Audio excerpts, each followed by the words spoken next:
Find the Taylor polynomial for the function exponential x near x equals to 0।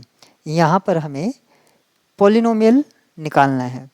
तो exponential x का हमने quadratic cubic इस तरह से पॉलिनोमियल देख चुके हैं x इक्वल्स टू 0 के अराउंड। यहाँ पर हमने एक हायर डिग्री में पॉलिनोमियल निकाल लिया है।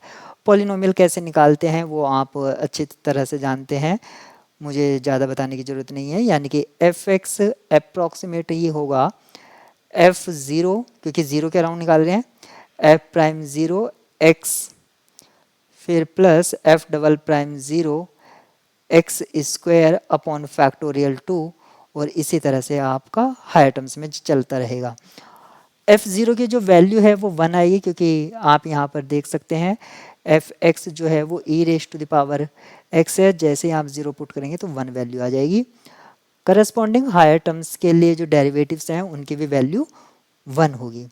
तो 1 प्लस x प्लस 1/2 1/3 फैक्टोरियल, यहाँ पर ये फैक्टोरियल भी आप पुट कर सकते हैं अगर आपको समझने में डाउट है तो। यानी कि 1/0 factorial 1 factorial 2 factorial 3 factorial 4 factorial, इस तरह से आप इसको अंडरस्टैंड कर सकते हैं। मेरा मकसद यहाँ पर ये नहीं बताना है कि इसका टेलर पॉलिनोमियल अप्रॉक्सीमेशन क्या होगा, पॉलिनोमियल एक्स अप्रॉक्सीमेशन। मेरा यहाँ पर ये बताना है कि जो एक्सपोनेंशियल x का ग्राफ है, एक्चुअल ग्राफ ये आप वाइट कलर में देख पा रहे हैं जहाँ पर मैंने एरो से इंडिकेट किया है।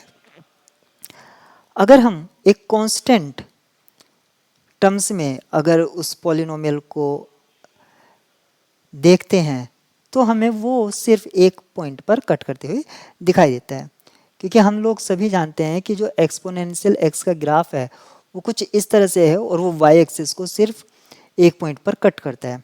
अगर हम लीनियर में देखते हैं तो वो एक स्लोप को रिप्रेजेंट करता है जो कि y एक्सिस पर जो पॉइंट ऑफ इंटरसेक्शन है वहाँ पर होता है। यानी कि जो लीनियर है वो आपको कुछ मोर इन्फॉर्मेशन दे रहा है, ऐसी जो क्वाड्रेटिक है वो कुछ पैराबोलिक नेचर का है और उसके पाथ को थोड़ा सा फॉलो करता हुआ भी दिख रहा है। ऐसे ही 3 डिग्री का 4 डिग्री का और हायर डिग्री में जैसे ही जाएंगे आप तो आप देखेंगे कि जैसे जैसे आप इंक्रीज कर रहे हैं डिग्री, आपका जो अप्रॉक्सीमेशन है वो एक्चुअल कर्व को फॉलो करता जा रहा है। यहाँ पर आप एक चीज़ और पाएंगे कि जैसे मैंने कांस्टेंट अप्रॉक्सीमेशन देखा तो उसमें एरर शुरुआत का ही इंटरवल में दिख रहा है हमें बहुत ही नियर। जैसे लीनियर है तो लीनियर में भी हमें और थोड़ा सा जो एरर बाउंड है उसके लिए एरर थोड़ा कम दिख रहा है, यानी कि हमें इंटरवल थोड़ा लार्ज मिल रहा है। अगर हम क्वाड्रेटिक में देखते हैं तो यहाँ तक ऐसा लग रहा है कि जैसे कि वो ठीक फॉलो कर रहा है, उसके बाद एरर ज़्यादा आ रहा है।